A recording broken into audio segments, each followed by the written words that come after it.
नमस्कार, स्पॉटलाइट हरियाणा देख रहे हैं आप। और स्पॉटलाइट हरियाणा में इस बार हम बात करेंगे हरियाणा की उस हलचल की जिस पर पूरे हफ्ते सभी की नज़र बनी रही, खासकर सीआईडी विवाद, जिसमें हरियाणा के मुख्यमंत्री मनोहर लाल और कैबिनेट मंत्री अनिल विज आमने सामने नजर आए।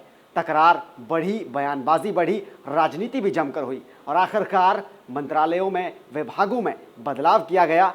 मुख्यमंत्री के पास दोबारा सीआईडी विभाग पहुंचा और अनिल विज से इसे वापस ले लिया गया। इस मुद्दे पर पूरे हफ्ते हरियाणा में काफी सियासी उठापटक रही और इसी पर स्पॉटलाइट हरियाणा में हमारी एक खास पहली रिपोर्ट।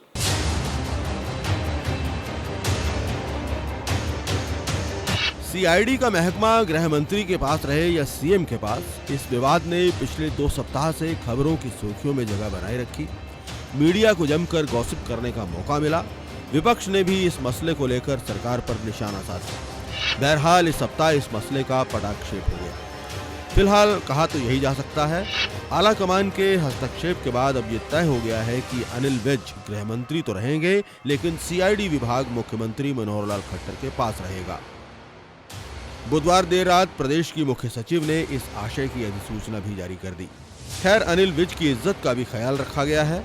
महकमा भले ही खट्टर साहब के पास रहेगा, लेकिन महकमे के अधिकारी विज को भी रोजाना ब्रीफ किया करेंगे।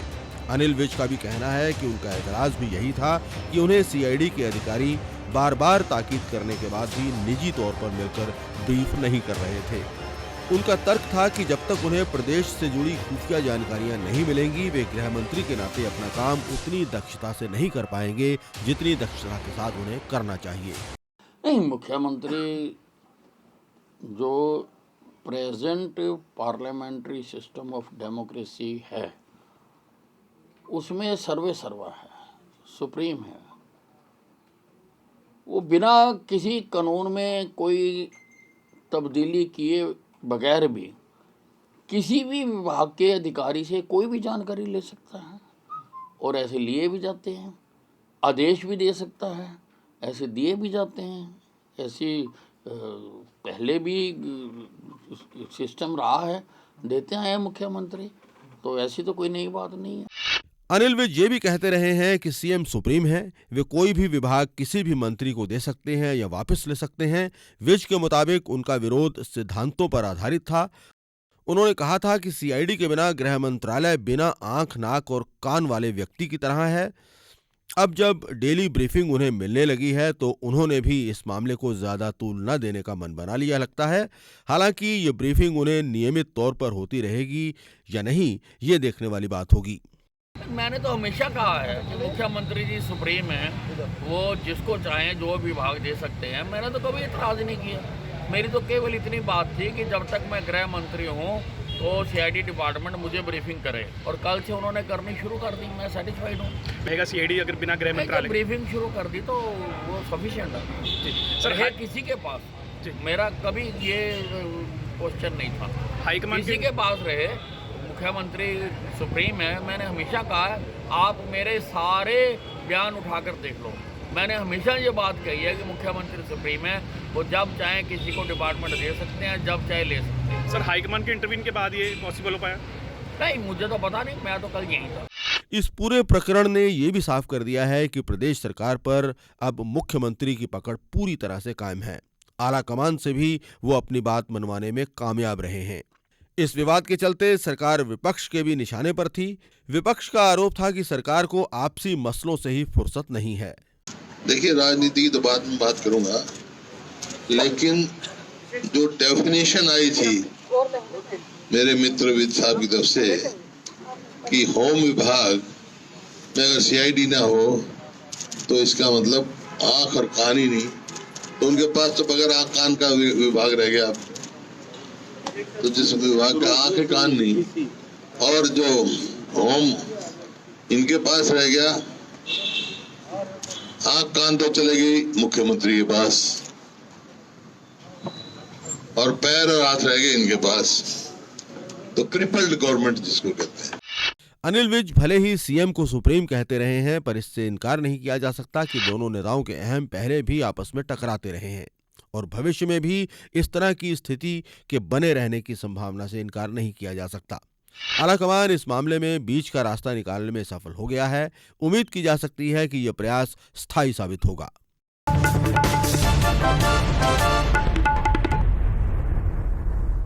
तो इस मुद्दे पर पूरे हफ्ते हरियाणा में सियासी बयानबाजी का दौर नजर आया है, लेकिन इसके साथ ही नशे का मुद्दा भी इस हफ्ते काफी चर्चा में रहा, क्योंकि एनसीआरबी के ताजा आंकड़ों के मुताबिक नशे के मामले में हरियाणा ने इस बार पंजाब को भी पीछे छोड़ दिया है। पंजाब सरकार और हरियाणा सरकार में इसे लेकर अक्सर तकरार भी देखी जाती है। हरियाणा सरकार जहां पर नशे के मामले में नशे के कारोबार को प्रदेश से खत्म करने के दावे करती आई है, तो वहीं विरोधी लगातार सरकार को नशे के नाम पर घेरते भी नजर आते रहे हैं।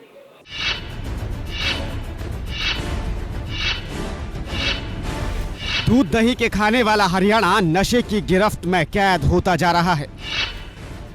जिस हरियाणा से देश में सबसे ज्यादा खिलाड़ी निकलते हैं, उसी हरियाणा में नशेड़ियों की तादाद भी बढ़ने लगी है। जिस हरियाणा को बेटी बचाओ अभियान की शुरुआत के लिए चुना गया था, उसी हरियाणा में अब नशा हटाओ की आवाज भी उठने लगी है। और ये सब इसलिए क्योंकि एनसीआरबी के ताजा आंकड़ों में हरियाणा नशे के मामले में पंजाब को भी मात दे रहा है। ताजा आंकड़ों के मुताबिक हरियाणा में नशे का कारोबार पंजाब से भी ज्यादा होने लगा है। नशे के मामले में राष्ट्रीय स्तर पर हरियाणा अब 5वें स्थान पर पहुंच गया है। एनसीआरबी के आंकड़ों के मुताबिक साल 2018 में हरियाणा में ड्रग्स की वजह से 86 लोगों की मौत हुई थी, जबकि नकली शराब से 162 लोगों की मौत हुई थी। हालांकि पंजाब की बात करें तो इसी साल पंजाब में नशे से कुल 159 मौतें हुई थी। हरियाणा में एक साल में narcotics drugs and psychotropic substances यानी एनडीपीएस अधिनियम के तहत 2587 मामले दर्ज किए गए थे, और यह आंकड़ा उत्तर भारत के राज्यों में सबसे ज्यादा है। नशा में हुई है जो रिपोर्ट आई है, और जो माफिया है, जो इस तरह का स्मैक का जो उसका हुआ, दुख की बात है, पर इसके सब मुख्यमंत्री संज्ञान में सब पर रोक। क्या मान के चलते हैं अभय सिंह चौटाला जिस तरह से आरोप लगा रहे थे नशे को, तो उनकी बात सही साबित हुई है? सरकार नाकामयाब रही है नशे को रोकने में? उनकी तो बात छोड़िए, उनके बाद कैबिनेट मंत्री मूलचंद शर्मा ने सफाई दी है कि सरकार काम कर रही है, नशे को रोकने की कोशिशें चल रही है और इस दिशा में काम हो भी रहा है। हालांकि उस काम का असर कहीं नजर नहीं आ रहा। कुछ यही कहना बीजेपी के दूसरे तमाम नेताओं का भी है। बारे में हमारे मुख्यमंत्री जी एक कदम उठा रहे हैं, और इस तरह के जो ये हो रहे हैं ये नहीं होने चाहिए, और इसके लिए हम कठोर कदम उठाएंगे। विपक्ष लगातार आरोप लगाता रहा और विपक्ष का काम तो यही है, लेकिन जो रिपोर्ट है वो तो अब सच साबित हो रही है सर। इसके बारे हम नकार सकते हैं, लेकिन इसके बारे में कड़े कदम उठाए जाएंगे। आप मानते हैं बढ़ा है नशा हरियाणा में रिपोर्ट के आधार पर? रिपोर्ट के आधार पर तो बढ़ा है, पर इसके बारे में हम कड़े कदम उठाएंगे। देखिए, जो रिपोर्ट्स बताई है उस पर माननीय मुख्यमंत्री से पीछे उन्होंने भी चर्चा हुई थी, हम लोगों ने भी बात की है। मुख्यमंत्री जी इस बात में बहुत सख्त हैं और धरातल पर इसका पूरा डिपार्टमेंट्स के द्वारा रोकथाम के लिए बहुत तेज़ी से कदम उठाएंगे, और निश्चित रूप से और आपको कुछ ही समय में देखने को मिलेगा कि इसमें हम बहुत जल्दी सफल होंगे। अब बीजेपी के नेता सफाई जितनी चाहें दें, लेकिन सच्चाई यही है कि हरियाणा में नशे का कारोबार दिनों दिन पैर पसार रहा है। एनसीआरबी के आंकड़ों ने इसकी पुष्टि भी कर दी है, और इसे रोकने के लिए सरकार कामयाब होती नजर भी नहीं आ रही है। और विरोधी इसके लिए जो सरकार को घेर रहे हैं, उसमें राजनीति अपने चरम पर है। फरीदाबाद से सुधीर शर्मा के साथ ब्यूरो इनपुट, पीटीसी न्यूज।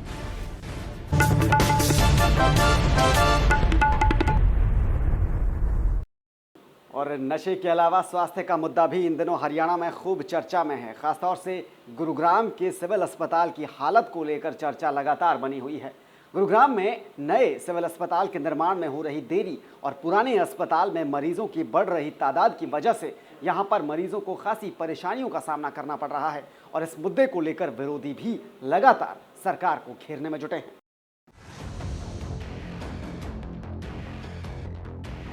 देश की आर्थिक राजधानी कहे जाने वाला शहर गुरुग्राम, जहां गगनचुंबी इमारतों के साथ साथ प्रदेश सरकार चहुमुखी विकास का दावा भी करती रही है, लेकिन हकीकत तो ये है कि गरीब तबके के लोगों को अपने इलाज के लिए आज भी गुरुग्राम में दर दर भटकना पड़ रहा है। गुरुग्राम के सेक्टर 10 के सरकारी अस्पताल में पिछले 1 साल के अंदर 90 से ज्यादा लोगों की मौत हो चुकी है, जिसमें 14 नवजात बच्चे भी शामिल हैं। इस अस्पताल में इलाज करवाने आए मरीजों की माने तो अस्पताल में अव्यवस्था के चलते भारी परेशानियों का उन्हें सामना करना पड़ता है, लेकिन किसी तरह के सुधार के कोई आसार नजर नहीं आ रहे। ये दे दी, बोले ये बाहर से लेनी है। क्यों? इसलिए होगी नहीं शायद। आप पहले भी ऐसे ही होता रहता है या पहले भी ऐसे ही होता है। यही तो दवाई मिली है मेरी। क्या बोल रहे हैं बाकी? बाकी क्या बोल रहे हैं? वो कट मार दिए। क्या बोला है? कुछ नहीं बोले, बस खाली कट मार दिए। कुछ बताया नहीं कि दवाई क्यों है या नहीं है? नहीं बताया। कुछ नहीं बताया? नहीं, कुछ नहीं बताया। जैसे हिसाब है, अब आप महंगी दवाई रहते बाहर ही दे देते हैं। क्या कहते हैं? क्या बोला जाता है? कहते बाहर से ले लेना। तो आमतौर पर ऐसा होता है या कभी कभी ऐसा होता है? ये तो हम पे आवे हमेशा ऐसी बाहर की दवाई मिले सब। मेहनत मजदूरी करने वाले गरीब तबके के लोग आमतौर पर नागरिक अस्पतालों का रुख करते हैं, लेकिन इस अस्पताल में तो गरीब तबके के लोगों की भी जेबें ढीली हो जाती हैं। हॉस्पिटल में महंगी दवाइयां तो दूर, छोटी छोटी दवाइयां मिलना भी मुश्किल है। और इस बारे में जब गुरुग्राम के चीफ मेडिकल ऑफिसर से पूछा गया तो उन्होंने गोलमोल जवाब देकर पल्ला झाड़ने की कोशिश की। जो हमारे पास जो डिस्ट्रिक्ट हॉस्पिटल है उसमें 350 के आसपास मेडिसिन हमारे पास होती हैं, क्योंकि ये सारी वेयर हाउस में आती हैं। अभी भी हमारे पास मेडिसिन, कुछ चीज़ों की शॉर्टेज अगर हो जाती है, कोई चीज़ नहीं होती, उसका एक प्रोविज़न है MMIY, मुख्यमंत्री मुफ्त इलाज योजना के तहत वो प्रोक्योर कर ली जाती है। वो डेफिनेटली अब डिस्ट्रिक्ट हॉस्पिटल पर भी मैं उनको कहूँगा कि वो प्रोक्योर कर लेकर कहीं शॉर्टेज है तो, और सिमिलरली इन द फील्ड ये प्रोक्योर कर ली जाती है। गुरुग्राम में पहले 2 बड़े सरकारी अस्पताल थे, एक गुरुग्राम बस स्टैंड पर तो दूसरा सेक्टर 10 में। बस स्टैंड के पास सिविल हॉस्पिटल को तोड़कर एक आलीशान अस्पताल बनाने की बात कहकर हरियाणा सरकार ने वहां का पूरा स्टाफ सेक्टर 10 के अस्पताल में शिफ्ट करवा दिया था। कई महीनों का वक्त बीत गया, नया अस्पताल बनना तो दूर, पुराने अस्पताल को तोड़ने का काम तक अभी शुरू नहीं हुआ है। अब ऐसे में एक ही अस्पताल होने से शहर भर के लोगों को यहां पर मुश्किलों का सामना करना पड़ रहा है। गुरुग्राम से नीरज वशिष्ठ, PTC न्यूज।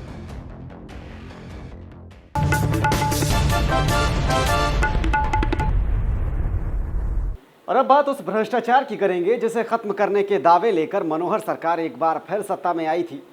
अपने पहले कार्यकाल से लेकर मनोहर लाल खट्टर सरकार लगातार भ्रष्टाचार को प्रदेश से खत्म करने के दावे करती रही है, लेकिन फतेहाबाद में एक और ताज़ा मामला सामने आया है जिसमें आरोप ये लगे हैं कि ऐसे लोगों को अस्पताल में कंप्यूटर ऑपरेटर भर्ती प्रक्रिया में पास कर दिया गया जो टेस्ट में असल में फेल हुए थे, और ऐसे लोगों की भर्ती किए जाने से एक बार फिर सरकार की भ्रष्टाचार को खत्म करने की कोशिशों पर सवाल उठते नजर आ रहे हैं।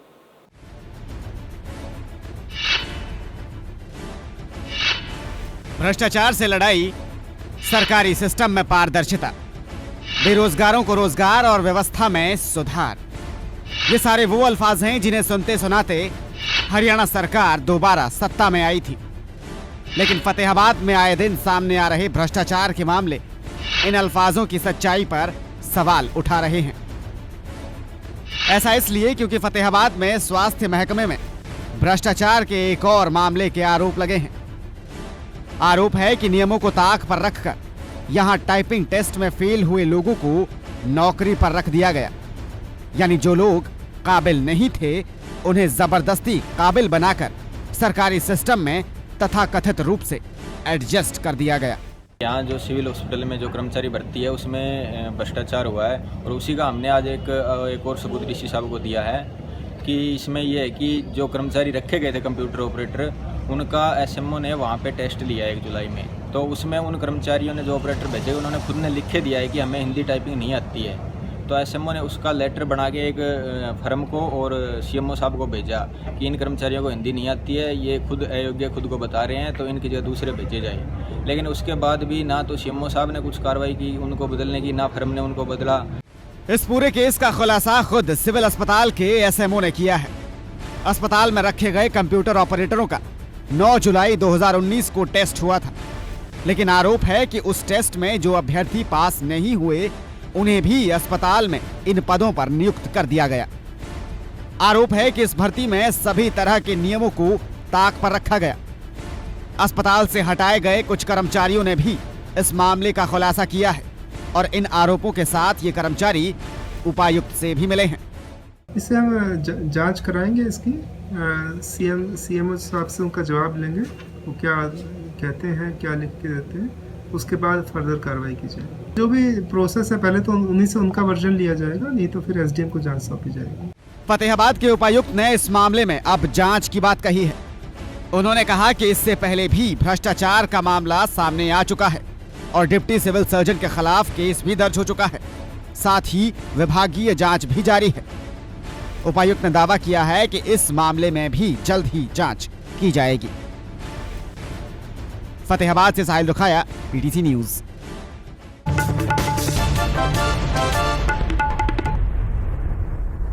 और अब आपको आखिर में ले चलते हैं बहादुरगढ़। बहादुरगढ़ इन दिनों बहादुरगढ़ से ज्यादा कबाड़गढ़ बनता नजर आ रहा है। खासतौर से प्लास्टिक का कचरा बाजार यहाँ पर इतना बढ़ गया है कि इससे आम लोगों के साथ साथ प्रशासनिक व्यवस्था पर भी सवाल उठने खड़े हो गए हैं।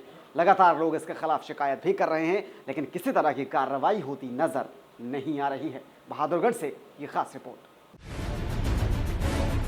हरियाणा का गेटवे यानी बहादुरगढ़ धीरे धीरे बहादुरगढ़ से बदलकर कबाड़ घर बनता जा रहा है। और ये हम नहीं बल्कि ये तस्वीरें कह रही हैं, क्योंकि दिल्ली से निकाला गया प्लास्टिक अब बहादुरगढ़ में अपना आशियाना बनाने लगा है। दिल्ली से निकलकर बहादुरगढ़ होते हुए जैसे ही आप हरियाणा में दाखिल होते हैं तो हरियाणा में आपका स्वागत करता है प्लास्टिक। प्लास्टिक का कबाड़, प्लास्टिक की थैलियां, रेक्सिन की कटिंग और प्लास्टिक मेडिकल वेस्ट भी। हालांकि प्लास्टिक का ये पूरा बाजार पूरी तरह से अवैध है, लेकिन इसकी परवाह किसे है? सत्ता पक्ष के लोगों की मिली भगत के कारण टीकरी बॉर्डर के साथ लगता जो एग्रीकल्चर जोन था, एरिया था, वहाँ पीवीसी मार्केट अवैध तरीके से बसाई जा रही है, जिसमें प्लास्टिक काटने का काम हो रहा है और वहाँ बहुत ज़्यादा प्रदूषण फैलता है, जिस पर एनजीटी और स्थानीय प्रशासन और स्थानीय सत्ता पक्ष के नेता लोग कोई ध्यान नहीं दे रहे। उनकी मिली भगत इसमें सरेआम दिखाई देती है। दरअसल दिल्ली सरकार ने एनजीटी के दबाव में प्लास्टिक कबाड़ की मार्केट को दिल्ली से बाहर कर दिया था। दिल्ली के निजामपुर, टिकरी और झाड़ोदा से निकलकर अब बहादुरगढ़ के परनाला और जटवाड़ा के खेतों में ये प्लास्टिक कबाड़ की मंडी सज गई है। पूर्व पार्षदों का कहना है कि प्रशासन और स्थानीय नेताओं की मदद से ये अवैध बाजार बसा हुआ है और जब मिली भगत के आरोप प्रशासन और स्थानीय नेताओं पर ही लग रहे हों तो फिर कार्रवाई की उम्मीद कम ही रह जाती है। इसमें हमने ना अभी जो आइडेंटिफाइड हुई है वो जटवाड़ा बहादुरगढ़ में आइडेंटिफाइड हुई है। उसमें लगभग 80 एकड़ के अंदर प्लास्टिक जो है सेग्रीगेशन का काम हो रहा है और उसके ऊपर हमने लगभग 58 खसरे और उसके ऊपर उनको नोटिस दिए है ईपी एक्ट में और प्लास्टिक वेस्ट मैनेजमेंट में।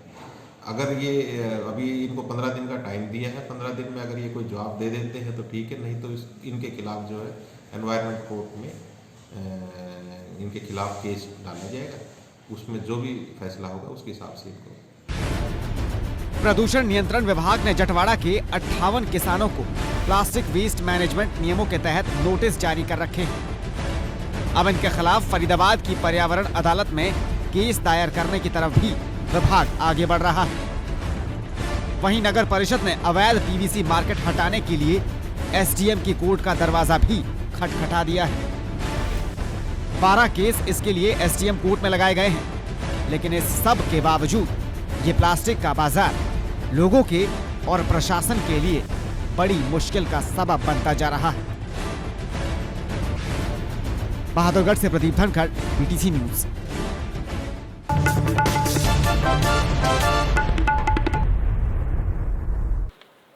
तो ये था हरियाणा का इस हफ्ते का हाल और हरियाणा की तमाम अहम खबरों के साथ हम आपको मिलते हैं पीटीसी न्यूज़ हरियाणा में। देश दुनिया की तमाम खबरों के लिए आप लगातार बने रहिए पीटीसी न्यूज़ के साथ। स्पॉटलाइट हरियाणा के आज के अंक में फिलहाल इतना ही। दीजिए इजाजत। नमस्कार।